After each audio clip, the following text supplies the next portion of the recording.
Hello, and welcome to another episode of Wheel of Horror, the podcast where two best friends spin a wheel once a week. It chooses the movie, and they discuss it. Today, we're talking about the 1988 film They Live, which was directed by John Carpenter. I'm your co-host, Alec. I'm Erik, and we were going to have Nick Leone on tonight, but he couldn't make it.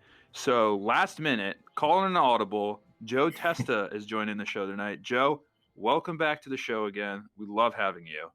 Thanks for having me, guys. It's good to be back, and I'm glad I got tagged in. We're talking about a pro wrestler tonight, so that seems, that seems about right. But great to be back. Oh, wait, Joe, are you a big pro wrestling fan? You know, I was around the time I saw this movie, and I had a Roddy Piper action figure. Oh, shit. Erik is a huge wrestling fan. Yeah, oh, really? Roddy Piper, love him. Hot Rod. Yep. Yeah, we can get all up in that. From like 89 to like 92 was my era. It's probably a little before your time. I was Attitude Era. I was like Rock, Stone Cold, Trips, Gotcha. and Undertaker. Well, not that Undertaker was before that even, but yeah, not to derail, you know. We'll save that for our spin-off wrestling podcast. Yeah, exactly. Well, really quick, just wanted to say, so initially, because, you know, we did the Twin Peaks episode last week where we were planning on having Nick Leone as our guest. It was funny because, Joe, you asked, you're like, hey, man, can I do the They Live podcast? And we'd already told Nick he could, so I felt terrible. But then I feel like there's a reason for this because I remember at your art show, man, one of the pictures I bought was the They Live one that you had drawn. Yes, and I appreciate that. You remain probably my most loyal customer. But yeah, funny you mentioned that because when you saw my art up on the walls at the office I work at, and when I first decided to do that, me and my coworker Nikki, we were going through my drawings and deciding what to put up, and one of them was drawing of one of the aliens from They Live, and she didn't know what it was and was like, she voted against putting it up, and she's like, nobody's gonna know what that is. Anyway, I put the drawing up, and wouldn't you know it, within like a week one of our clients wants to buy it off the wall. Dude. It's funny, like it's kind of, this movie's kind of a cult movie. It's a John Carpenter movie, but probably not his most well known. But for those of us who know it, to know it is to love it. Yeah. I saw this movie probably when I was like 12 on AMC randomly. They were doing Fright Fest and I just was like, I think I started like halfway through it, and immediately I was like, I'm stopping everything and finishing this movie. I have no idea what it is, but you're right. It's a cult movie. It is a cult movie and a half, but I fucking love this movie. Erik, what's your history with this movie? I mean, when the South Park crippled fight came out, you were the one that's like, you know what that fight scene was? And I was like, I don't know. They shot for shot did the South Park, like for the 6-minute brawl in South Park. And I was like, I have no idea what the hell that was about. Like, it's like, not this year, and like stuff like that. Yeah. And instead of putting on the glasses, like put on a silly hat in the South Park episode. And I watched it and I was like, I gotta watch They Live. And I watched that, and I must have been like 14. And I don't remember. I didn't really remember it that well. I kind of didn't like it as much as I do now. Watching it again this past week, it was just like, wow, I get it a lot more now, I guess. I was probably around your age, Alec. I was around 12. I had seen some Carpenter before. I knew Roddy Piper. This was right up my alley. And yes, like when I finished watching it, that fight is what I remembered most. And I feel like this one wasn't on TV as much as a lot of his other movies, like Halloween or The Thing. Like, no way. I think even my local video store didn't even have it. Like, this is one I caught every once in a while. It wasn't one of those like cable staples, No way. Yeah. This was like Fright Night for me. Like, I randomly saw Fright Night on TV. It was the same thing. I was like, what is this movie? I love it. I need to know more. Yeah, I'm obsessed. I'm obsessed with They Live. Yeah, I guess when I first watched it, it felt a little slow at start. I mean, let's be honest. The first like 20 minutes is Roddy Piper walking around with his hands in his pocket. Like half the first like 20 minutes is like that. He's just like walking around, not talking. It's just First Blood. Yeah, exactly. That's the best way to describe it. The way I was thinking of it is like an old Western. And I know John Carpenter is a huge Western fan. And I think that was his dream, was to direct westerns, and he ended up becoming the horror guy. But if you watch some of his movies, Assault on Precinct 13, Hmm. this, even like Escape from New York, they have a lot in common with westerns. And the way Roddy Piper kind of just strolls into town, it reminds me a lot of like Clint Eastwood, Man with No Name. It reminds me of And John Wayne, because yeah, the totally. Quiet Man, or no, it's the Quiet Man with John Wayne, or Quiet. No, I'm thinking Quiet Place off the top of my head, where they have that huge brawl at the end of the movie and like throughout the town, and they go like to take a bar, they take a break, take a shot, and then they go back to fighting. Like it's kind of like that brawl. Yeah, Yeah. totally. And if you think about LA has sort of been infested with aliens, but in an old western, it would be a town with a corrupt sheriff. For sure. I forgot this movie takes place in LA. This Mhm. movie makes LA look so unappealing. Yeah. I was like, "Where is this part of LA? I haven't been to any of these parts because it doesn't look fun at all. It looks so I mean, I guess they did a good job with that. Yeah, you're right though. The first like 40 minutes, it's kind of just like, what the hell is happening in this movie? Like there's no really like clear plot. But those are the kind of movies I'm drawn to. Like I love those loner kind of movies. It kind of reminded me of Videodrome a little bit. Just having this one random character, you don't really know what he's doing. I mean, first of all, I didn't even know his name the whole movie. They don't even say his name once. Yeah, I don't think he What has is one. I his think name? he's credited as Nada, I Yeah. believe, Yeah, which exactly. which means nothing in Spanish. Am I right about that? I think so. Yeah. Yeah. But he's Yeah. also married. There's all this stuff that, like, we don't know anything about him. Well, I read up about his ring. Roddy Piper was like, "I'm not taking off my wedding band. My wife will kill me during the shoot." Oh, interesting. Like, and so he told John Carpenter that, and he kept it on throughout the film. That's funny. Because the only background we get into his story is when he talks about his dad, like, trying to slit his throat. Which I forget about every time I watch this movie, and Yeah. I'm like, what is that about? It's almost like that monologue in Gremlins when the girl talks about her father dying in the Oh, chimney. yeah. It, Oh, it's yeah. it's Yeah. like it Oh. seems so out of place, Yeah. you Yeah, Phoebe know? Cates. She's like, "My Yes. father was killed. Oh, He we're gonna died go. in the We're chimney." gonna go there. We're gonna go dark. Okay. Yeah. Yeah, that's so funny. Dude, the ending too, though, I gotta say, like John Carpenter, love him, love him, love him. But that guy at the end who's like, "Hey, you guys made it." Like, there has never been a more exposition character in the world. He just talks for like 4 straight minutes about like, yeah, they own everything. They're taking over this. Then he explains basically the whole movie. You're talking about the old homeless guy? Yeah, who's in Back to the Future and Yes. Yeah. Pumpkinhead and The Yep. Thing and all that stuff. And The Fog. He's in a lot of John Mhm. Carpenter movies. But Mhm. yeah, at the end, he's a homeless guy, but at the end, he's got his hair slicked back. He's chugging martinis and stuff. And then he's just basically he's like, I'm just going to tell the audience the whole movie now. It reminded me of like when you're on a Disney ride and like it's like Lieutenant Dan, like, "All right, welcome to Mission Space. Let me show you around." And like he like walks you through like the whole like, "Hey, this is why we're going here. This is why this is happening." And then they're just like sitting there like, "Why is he telling us everything?" Like like waiting Yeah. in line for a ride or something. They have very relaxed security at this alien Yeah, I'd say headquarters. so. Oh my God. Yeah, you'd think that like the roof would be the hardest place in the world to get into.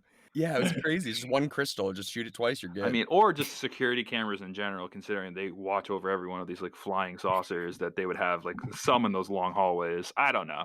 You I know what know. this movie really reminded me of? I mean, very, very dream sequency, especially at the end when he's like going up the thing and trying to like. It feels like at the end of a dream when you're like, oh, I got to get to this thing, and it reminded me of Total Recall a lot because Mhm. they have like they show like them doing the steel concrete stuff, and that was in Total Recall too. Very kind of dream sequency in that movie as well. Dialogues felt kind of similar. He was on the runaway in that movie, so I kind of felt Total Recall in this movie. I think this came out first. Yeah. Yeah, Okay. it did. And I definitely see that. I was actually thinking a little bit Matrix too. And Twilight Like, Zone. And Mm, Twilight yeah, Zone. Like this, it feels like a totally. long Twilight Zone episode as well. Mhm. mm. The entire time I was watching it, all I could think of was it felt like a video game. It felt like every level, like you see them in the alleyway and they're showing the guy on the roof and he's shooting down. I was like, it feels like an NES game, kind of. I don't know. Mhm. Think Roddy Piper did a fun job. He's a fun guy. But Keith David, in my mind, can do no wrong. I love him. I mean, obviously The Thing, and then I think he's funny in Something About Mary, and then him playing the Arbiter in Halo is just like that's the most cool thing in the world to me. But he's great in this. I think he brings a certain like a better acting to it. He has more character development. We know that he has a family and he's come to California for a specific reason. I don't know. I love him. What do you guys think about Keith David? Yeah, he's great. He plays a very similar role to his role in The Thing, which is a guy who it takes a lot of convincing to get him to believe in the supernatural. I think in The Thing, he wasn't really buying anything until that blood test scene. And in this, it takes like a 6-minute fight scene just to get him to put on a pair of sunglasses. But he's awesome. And Roddy Piper, I think he does a pretty solid job. He keeps it nice and simple and contained for the first half of the movie. And then for the second half of the movie, he's pretty much his wrestling persona, which is hilarious. Well, I was going to ask you, did you guys notice the moment, like when he goes into the bank and he starts saying the bubblegum line? That right there is like a definitive character change moment. Like right there, that line. You're like, oh, who the fuck is this guy? And then from the rest of the movie, he's just saying crazy shit. The one-liners from there on are just nuts. Like when someone's like, "Where'd you get those glasses?" The Tooth Fairy, and like just random stuff like that. But very Hot Rod-esque because he brings that into his wrestling persona after he came back to wrestling. Because I think he had to quit WWF or WWE now because Vince was like, "I don't want you doing this movie," Vince McMahon, and he's like, "Well, I quit." And then obviously after this movie, he became more of a known person, so WWE brought him back in, and the rest is history. Love Roddy Piper. He's Canadian. He plays a Scottish bagpiper in wrestling. He has Scottish heritage, which is why they kind of ran with that. He's about 6'2", was on steroids during the time just to keep up with like Hulk Hogan and all the other people in the steroid era. But that's why John Carpenter, I think, wanted somebody in the wrestling world to play this part, because you think like Kurt Russell, he couldn't do this role, I don't think, because it's just not big enough. And Keith David's a big dude too, but he's not a professional wrestler. Yeah, I was thinking, why wouldn't Carpenter, get Kurt Russell? That was his man, But yeah, it's a very different movie with Kurt Russell. Like, I think one of the big appeals is kind of just the off-the-wall sense of humor this movie has. It's not as it's cynical, but not quite as much as The Thing or even Escape from New York. No. Yeah, it's almost like a living comic book, like an EC comic, Yeah. Yeah. Oh, really quick before I forget. When you were talking about the fight scene too with Keith David, I love Keith David, but there's no way in hell he would win that fight, or even partially stay in that fight. Like Roddy Piper with his shirt off, you're like, who is this guy? This guy's huge. He's a beast. Look at his. If you look at his neck, his neck is like, I don't even know if a normal tie would fit around it. It is gigantic. It's all into it. It just goes into his shoulders. It's insane. Oh wait, I want to ask you guys too. How old do you think he is in this? I'd say like 35, pushing 40. 38? Yeah, I thought he'd be like almost 40 or in his 40s. He's 34. 34, yeah. Dude, he looks old. I don't know. I was like, dude, I'm not that far off from that. He died at 61 in 2015 from a heart attack. So yeah, that's what I was just trying to do the math real quick. I know he died at 61, but yeah, that adds up. That's crazy. Yeah, it seems so young. I don't know if it was like the hair or maybe like cigarettes. I don't know what it was, but everybody just looked fucking older. Well, back then wrestling, dude, took a toll on people, man. That was all. That was the roid days, big time, and yeah, they had a hard travel life, like a lot on the road, not planes all the time, like more driving than anything. So these guys are like real tough SOBs, and that's why they can do these 6-minute brawls. I'm kidding. No, but I just love that brawl too, because it's like these guys should be dead at least 4 times by the time that brawl is done. And it's like, let's go get a beer and an ice pack. It's like, no, you should go to the hospital like 100 times over. And it's like, we're cool. Yeah, we're cool. Like, it's like, that's insane to me. Like that idea of like getting in that kind of fight and then like, let's go get a beer. Yeah, he got smashed through a window like an hour earlier too. I know. Thrown out of a house, and he's like, "Ow."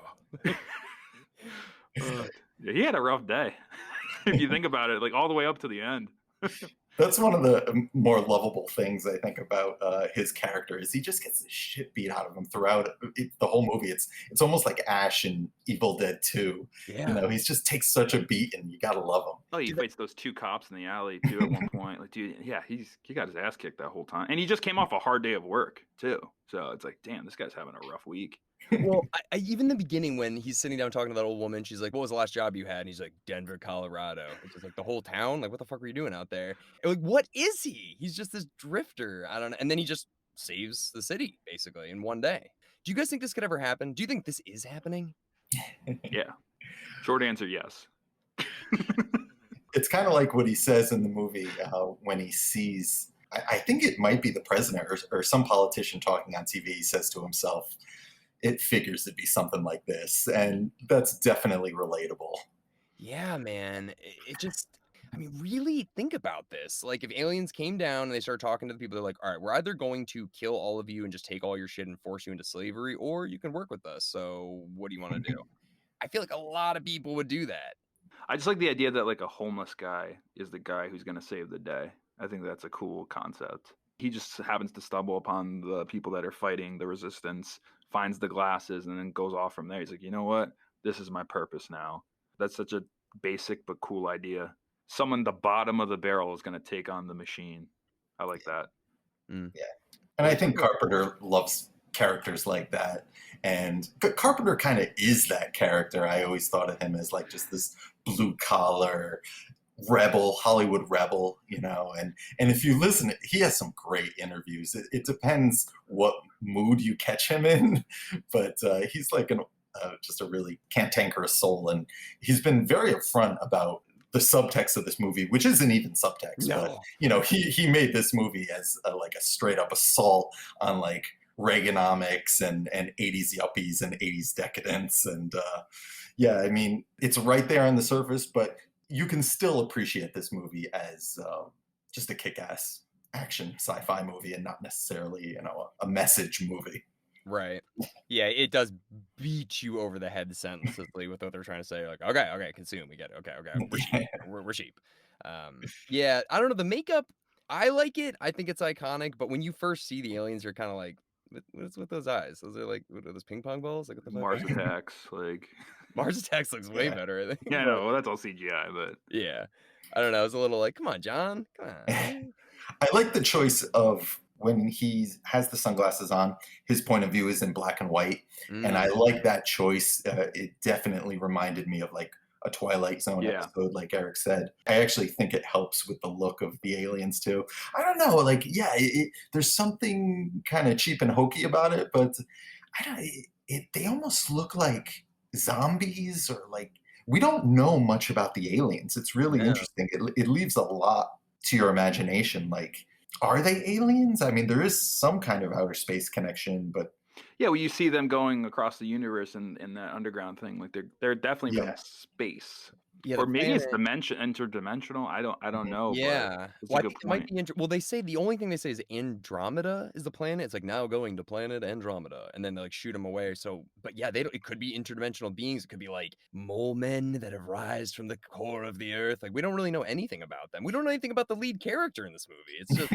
Is this happening all over the country, the world? Is it like LA, the beginning of it? Like, oh, I don't know. Yeah.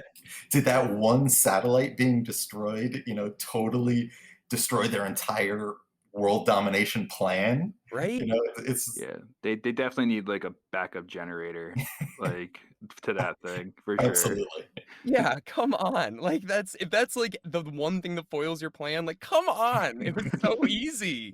The other thing is like, all right, whatever. Like the redheaded woman, like he thinks she's hot, but like when she turned on him this time, I was like, of course she fucking turned on him. Like, why would she not? She she owes him nothing. She's clearly working for the other team, going to the base or whatever, and being like, there's nothing wrong with that TV studio. They all just believe her. And then she kills Keith David, and he's like, yeah, why out did of he nowhere. save her? Out of nowhere, he just like it's boom, popped. Like I was like, oh damn, like that happened. He just turned a corner and was gone. We don't even see it. It was off screen, but that was like, holy shit, that happened real quick. That's Evil Lynn from Masters of the Universe, so I understand the fixation. The whole time I was like, oh, the girl from Hellraiser. That's all I was thinking. I was like, oh, that's not her. No, here's what I'm thinking. I'm thinking of like whoever the like head alien person is, like whoever's the boss of these aliens. Like when they come back to him, it's like, so what happened with our satellite? Like, can you explain this? And the other aliens are like, well, two homeless guys like blew it up. It's like, okay, well, we're gonna switch our budget around a little bit from these like flying things to like more security and better cameras. Like that's gonna happen from now on. Well, like the watches too. It's just kind of like, really? You guys couldn't think of a better tool than just basic watches? Anything that also teleport whoever gets them directly into your base, that then they can sabotage it. Like they didn't really think it out too well. I don't like picking it apart because I genuinely love it. But we kind of talked about this with Big Trouble in Little China. It's like every John Carpenter movie comes out and it's never like a success. And then as the years go on, everyone can learn to appreciate it. Yeah. With the exception of Halloween, Joe, can you think of any John Carpenter movie that was like a smash hit? Smash hit, no. The Fog and Escape from New York were moderate successes. Yeah. And then from there on in, it gets spotty. Like, this might be his last. Most people, I think, feel this is his last great movie. I would argue for In the Mouth of Madness. But even those, none of those were financial successes. And he takes a shot at Siskel and Ebert at the end of this movie. It turns out they're aliens too. And it should be noted that Carpenter, Romero, Wes Craven, these guys fought wars against the MPAA, and there was a lot of pushback against horror movies at this time from like conservative groups. And, yeah, we look at them all as classics now, but at the time, these guys had to put up with a lot of shit. Well, like stuff with the studio. Hey, you got to make sure there's a Coke bottle in this movie, like in this scene. Like, make sure Michael Myers is using a Teflon knife, stuff like that. Yeah, no, and he's probably pushing against product placement as well. Yeah, I mean, he's an independent spirit. We talked a little bit about George Romero with Night of the Living Dead. You hear their name dropped in this movie Yep, too, both yep. of them. Yeah, They're cut from the same cloth. And yeah, I mean, The Thing is probably maybe his best movie, and he lost a job because of that movie. He was supposed to direct Stephen King's Firestarter after that. Yeah. And I've heard him talk about this. Had The Thing been a big success, he might have had a completely different career. He might have gone on to have more mainstream movies with big studio budgets. But yeah, I mean, we appreciate him now. But when these movies were coming out, it was a different story. Yeah, I was really thinking about it. I was like, every single one of his movies, I genuinely love all of them, but I'm trying to imagine. I look at the box office versus the budget, and it's almost never successful, but he just hit such a huge home run with Halloween that they're just like, all right, let's let this guy do stuff. The one thing, Eric and I did talk about this too, is the music that John Carpenter always does his own. This, to me, doesn't even sound like anything John Carpenter. But I love that he does it, but it's still, to me, I feel like it sounded like Pumpkinhead. I don't know, Eric. Kind of forgettable, honestly. Can't recall it off the top of my head. I kind of remember like the train at the beginning and him walking around, but music-wise, I can't recognize it. I can't think of it right now. Yeah, it's very simple. Yeah. It's like a Western kind of. It's totally Western. Yeah. Yeah. And I will say I've seen John Carpenter in concert twice. Oh, damn. I didn't know if you guys know he's toured and played the themes from his movies. I highly recommend checking it out if you ever get the chance. And they actually play scenes from his movies when they're playing the themes. And let me tell you, when the They Live theme starts, even though it's not one of his more memorable themes, when the footage of this movie comes up, the crowd just goes wild. Really? Oh, like we were saying, this movie is just so beloved. Dude, that's so cool that you get to see it. Now, his son, too. His son is a musician. Was he with him, or? Yeah, he has a whole band. I think it's his godson. Yeah, it's a family. It's like a family project. It's really cool. And they were also when they're playing the They Live theme, they're all wearing sunglasses, and the kind of the alien slogans come up. Obey, consume, all that. And yeah, really. I know cool. Carpenter also, he does these lost themes albums that he just came up with one of the lost themes, like volume 3 or something. Yep. I sent you one, Alec, a track from it, and it's still so John Carpenter. It's so cool. Yeah. If you love John Carpenter music, or if you're a little younger than us and you love Stranger Things, you should definitely check it out. Yeah, we always talk about this, but just the fact that he's writing most of his movies, he's always directing, but he's always doing the music. And that it adds such a huge element to everything he does. So I don't know. I really respect him as a director.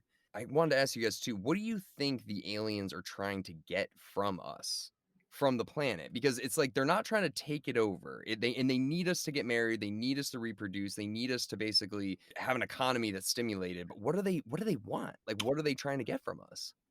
It sounds like we're livestock, right? It's like we're like chickens cooped up, and they want us to do something. I don't know if it's like lay eggs or just procreate and consume. Breathe air. I don't know what it is that they're taking from us. Yeah, it's all of the aliens are in positions of either authority or privilege, and then all of the humans are working the kind of menial jobs. So yeah, they're keeping us around to do the work that they don't want to do. And there's even a line about our pollution Yeah. is kind of terraforming the planet. I don't. The- it, it's also vague, but it doesn't bother me. Like I like letting my imagination kind of fill in the blanks. Right. Yeah, it doesn't need it. It makes you it makes you fill in the blank. So it makes you think about the story more. Because he even says too, the guy at the end, he's just like, this is their third world. And I was like, oh shit. So the only thing I was thinking of is like maybe like the carbon, what do we breathe out? Dioxide, right? Maybe that, like, it needs to go through a human body for them to collect it out of the air. I don't know, because I was like, "What the fuck are they doing with us?" They're basically just like, just like participate in the rat race, do your thing, go to work, go to sleep. But it did make me think too when they showed that like 8 hours of work, 8 hours of play, 8 hours of sleep. I was like, man, that is kind of fucked. Like, why do we take 24 hours in a day and we like divide it into threes? Why do we do that? So it was even making me sit there and be like, yeah, what the fuck are we doing? Yeah. Why did you think it was like The Matrix, Joe? What made you make that connection? Just kind of this everyman that stumbles upon this secret world where people are pretty much slaves without knowing it, you Mm, know? Not to mention the sunglass thing. The sunglasses are actually, they have a purpose in this movie, whereas in The Matrix, it's just kind of to look cool. yeah. But yeah, getting Matrix and Philip K. Dick, Total Recall kind of vibes. Now that you explained it, that actually makes a lot of sense. Yeah, like an Mhm. average, just kind of Joe just finds a dude, and then yeah, everyone's enslaved and they don't know. You're right. That's very much like The Matrix. Jesus. And I'm kind of shocked that this hasn't been remade. They've remade just about every other Carpenter movie. I'm Who'd you sure do it there's with? been. Who'd you remake it with now? Oh man, I don't know. I don't know. Oh, I mean, I'd probably say just leave it alone, but yeah, don't. But yeah. John Cena. John Cena, Megan Thee Stallion. No, I'm kidding. I don't know. Like who could be great for it? I don't know. Anything different and new would be fun. It's too 80s to remake. Needs a wrestler. Needs a wrestler for sure. Yeah, Triple H wouldn't do it, right? I don't know. I can't trust him. Yeah, I don't know. I love this movie. I still love it even at this stage, but I can understand why it didn't really get the mass appeal. Big John Carpenter fan, but I still really do love Halloween. I think that might be my favorite of his. Halloween's probably my favorite for sure. Yeah, Halloween's probably number one for me too. And I don't know if Carpenter's my favorite director, but honestly, I think he's the most rewatchable director. Like I find myself going back to so many of his over and over. One little quick trivia thing I found too is I guess the release date for this movie was pushed back for some reason, but the reason is because Halloween, the fourth one, that was Carpenter created that Halloween, but he's like, I'm competing against my own movie, kind of. So he had to move the They Live premiere. That makes sense. It's like, what the hell? What are the odds? So it was 1988. Yeah, Halloween 4 came out that year, which was the first one that he had nothing to do with. Yeah, and he's competing with it, and he had to move his movie. He's like, I had to move my movie for my movie, essentially. So that's like that's so John Carpenter. About it. That's hilarious, actually. Oh, I just wanted to say that I watched this movie today, but before that, I actually saw it with a live audience at a screening, a place in Manhattan called the Society of Illustrators. It's like a little art museum. They screen mostly kind of horror movies, 80s movies. And let me tell you, seeing this movie with a crowd is fantastic. It gets such a great reaction. This is probably one of the most quotable movies of the 80s. Everyone's chewing bubblegum in the audience. Like they gave away bubblegum. Yeah. The people running this knew exactly who their audience was. That makes me so happy that there's stuff like that still exists. And yeah, that's really but cool. then the theater manager's like, well, you gave them away. What? And there's bubblegum everywhere in the theater. Like that's like the one thing they don't want you to bring to a movie theater. Yeah, we both worked at movie theaters, Alex, so we know like the stuff people would leave behind, especially gum, was just I find so many nips in Nips. in kids movies though, because because the parents are like, I'm not fucking dealing with this sober, and they're pouring the it. B movie. It's like the only way to get through B movie is a little JD, just a little bit. Well, John Carpenter actually, of all the directors, we've had him on the wheel the most. I would say so. Yeah, I would definitely say so. No, That I was makes thinking sense. about it. I was thinking about it today. I was like, of all, yeah, I think he might be one of the only repeats, but we've done 4 of his The movies, the dude. bonus episode put him over the top there, I guess, with Mike. Yeah, yeah. Yeah, I mean, dude, John Carpenter, I fucking love him. I don't know. I hope he keeps making movies. It's been a while, so it'd be cool. One Definitely last. one of the kings of the cult classics for sure. All right. Well, anybody got any last thoughts on They Live? I'm mad I Check it didn't out. bring bubble gum. I should have brought bubble gum for this and just chewed it the whole time and annoyed people. Hopefully, if you're listening to this episode, they've seen it already. But if not, yeah, classic. Check it out. Well, what do you say, spin the wheel, Eric? Let's do it. Oh, we're also gonna post your picture, Joe, if you don't mind, the one that I bought. No, absolutely. Yeah, I love it. Spinning.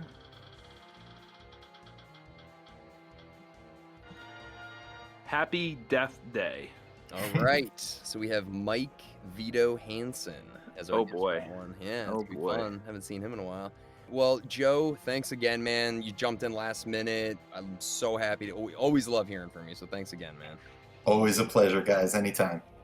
All right. We'll see everybody next week for Happy Death Day to you. Just Happy Death Day. Oh, sorry. All right. We'll see everybody next week for Happy Death Day.